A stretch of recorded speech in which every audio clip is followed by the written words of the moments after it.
Hi, I'm Reverend Jeanette Bragunnier, one of the pastors at Mission Hills United Methodist Church. And every Wednesday we share a devotion. Today's devotion is on the theme of friendship. And it's out of a text from the book of Proverbs in the Old Testament. It's a book of wisdom, a guide to life, and I can't think of a more appropriate time to seek wisdom. And this text is from chapter 17, verse 17. A friend loves at all times, and kinsfolk are born to share adversity.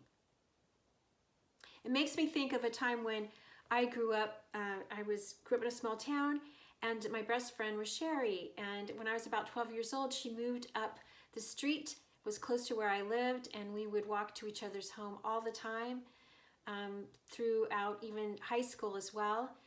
And how having a really good friend to share in our laughter and our joys and the challenges of life just made life better, made life easier, made the mountains easier to climb when you had a friend to accompany you along the way.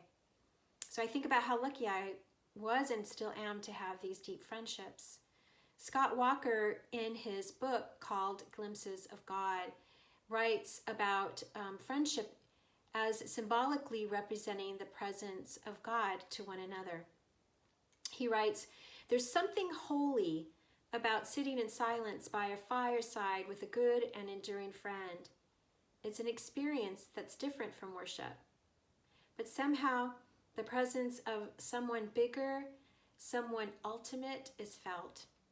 And there's a feeling of being at home, of being connected through friendship to a source that is grander than human minds can comprehend.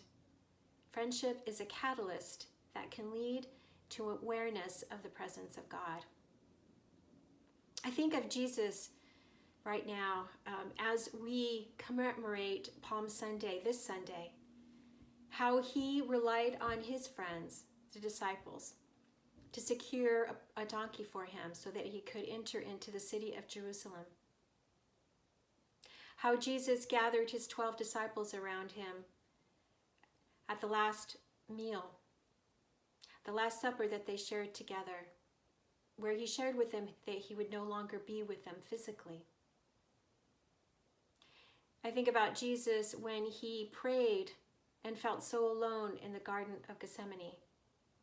And he asked his 3 disciples that were with him at the time to please stay awake and to pray with him. This is the deep meaning of friendship that all of us need, and now probably more than ever. And so I encourage you to cultivate and continue to nurture your friendships. Continue to weave your old friends into your life now, and even perhaps create new friendships during this time apart. And to help us encourage each other to connect with our friends and one another, Nina Deering, our music director, has put together a song, a classic song called "You've Got a Friend in Me," and we share it with you now.